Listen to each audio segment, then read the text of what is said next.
Hey everyone, and welcome to the channel. So in front of us is the latest generation for the BMW Z4 M40i. This model is finished off in black sapphire metallic, and we're going to talk about the MSRP later in this video once we go over all the features and specs to see what this Z4 has to offer. We're gonna start off underneath the hood where it has the 3-liter inline 6-cylinder turbocharged engine paired to an 8-speed automatic transmission with 382 horsepower, 369 pound-feet of torque, rear-wheel drive, weighs in right around 3,400 pounds. It'll do 0 to 60 just shy of 4 seconds with a top speed of 155 miles an hour. And it has a fuel economy of around 16 miles per gallon in the city, 22 out on the highway. Not a bad little sports car that has a lot of performance to it. So let's move on to the exterior. This has some nice subtle touches like the BMW M50i badge. So you'll see that pretty much for all of the logos surrounding this. A nice kidney design for the grille, a little bit narrow and stretched compared to most of the other models.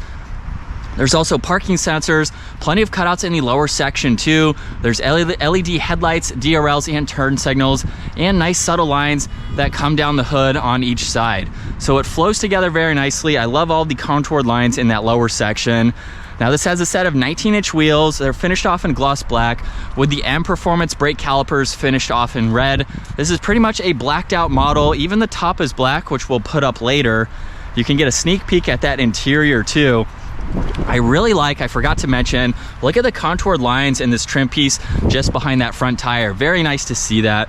There's the integrated turn signals on the side mirrors too, and more lines coming down the side which flow very nicely. Now for the trunk, this actually has an integrated spoiler, so I love the contoured design for that. This has the backup camera, LED taillights, all of these sensors, some dark gray trim in that lower section with the dual exhaust on both sides, which will go ahead and fire up with the remote start. So all I need to do is triple tap on that lock button. This will start right up. You can hear some of those pops.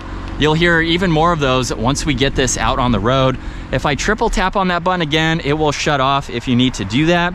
Now we don't have a power trunk, but it's lightweight, of course, very easy to open. And even with the top down, look at the amount of room that you have. There's no sacrifice to putting the top down, so you don't have to worry about moving items. There's a storage cubby on that driver's side. You can even gain access to the interior. So if you have some longer items that are about that big, you can put those through, which is a little bit more convenient to have, especially for the size of this. And then working our way to the interior, we have the magma red leather, which is awesome against this black. Very cool contrast. It'd be cool to see the brake calipers the same color. A little bit of a contrast there. But anyway, we have leather on the door panel, brushed aluminum. These are power folding side mirrors. There's one speaker, a little bit of storage, and the trunk release too. And then these seats have a fantastic design to them. The only manual adjustment is in the front. Everything else is automatic, of course. And you can see with the door sill, you actually step down just slightly into this car. So it is low, but that doesn't mean it's not easy to enter and exit. Let's fire this back up though, so we can go through all this information. And for the gauge cluster, everything is digital. Miles per hour and the fuel gauge are on that left side with the tach and the engine temperature on the right. You can go through a lot more info using this top button on the turn signal stock. So you can actually see a lot within that tach, which is pretty cool, just depending on what you like to see. You have a few different settings, which is really helpful. Even a live readout for the horsepower and the torque. The navigation or the map always stays right in the middle, so it's nice to see that. Now for the steering wheel, we have the M steering wheel, solid black leather. It's also heated, more brushed aluminum accents, all the cruise control settings. You have volume and tuning. You can even use this button here to go through your music on the heads-up display. So there's miles per hour speed limit sign, and then you can go through all of that. Brushed aluminum on the steering wheel mounted paddle shifters as well. And a little bit of storage on this left side, all of the headlight adjustments too. And then the infotainment system, very easy to go through. This has been in BMWs for a few years now, and I like everything there is to offer. You can even use this dial down below to further go through all this info. You can pull up the nav so you can have that in full screen. It has Apple CarPlay, Android Auto, a bunch of other apps if you need to go through those. And then if we go back to car, we can actually go into the settings there. You can look at the driving modes, all of the lighting, climate controls. This is how you can adjust the engine start stop feature as well. So it gives you everything that you need, which is great to have. There's brushed aluminum just underneath that. There's There's even a shortcut to the intelligent safety. So we do have some technology features that are offered for this. And then the AC controls are just underneath that with the fan speed. You have your temperature, heated seats, a few other recirc buttons that you can use. There's power and volume, all the tuning adjustments and presets. And then underneath that, some piano black.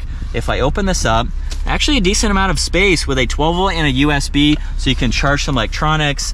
And then we have the shifter with reverse. This does have a backup camera. Now it's a small vehicle, but that is still helpful to have. And then we can also shift using those paddle shifters, which we will do once we get this out on the road.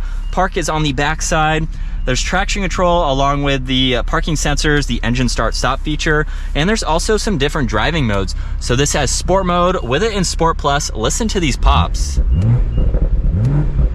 That is pretty cool. If you want to tone it down, you have comfort and eco, so it completely changes the sound, which is awesome to see. There's an adaptive setting too, auto hold, the electronic parking brake.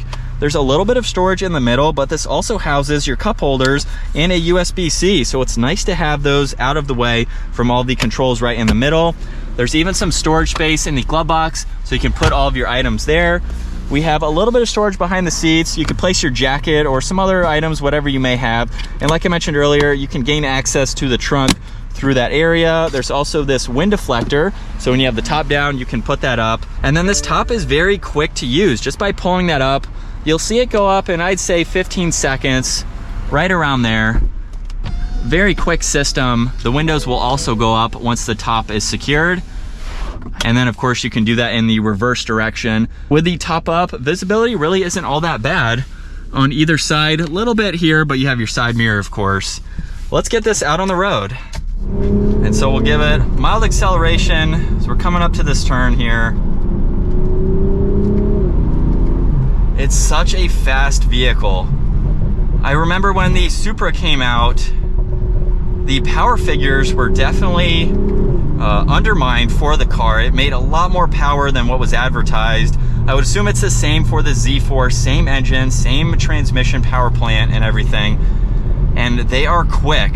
This is a quick car. I'm not doing its full potential today, but again, if you want to see more videos, check out our Supra playlist where you can see the capabilities of this engine. It is definitely very, very healthy, and for the weight, it's just such a fun car to drive. Now, with some of that out of the way, let's go ahead and put the top down, because you don't have to be stopped in order to do this.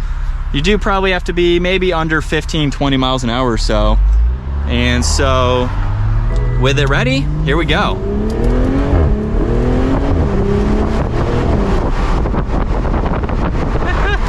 I'm going to put the windows up just for the audio purposes, and hopefully you can hear that exhaust just a little bit more.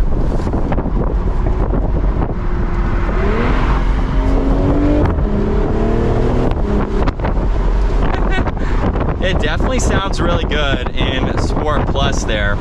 And as far as driving with the top down, it's really what you would expect in any vehicle with the top down. And so windows definitely help, especially for audio today. But with the windows down, you'd get a crosswind, cross breeze going, which is what you would expect if you were in the market for that top down experience. It is so comfortable right now at the moment.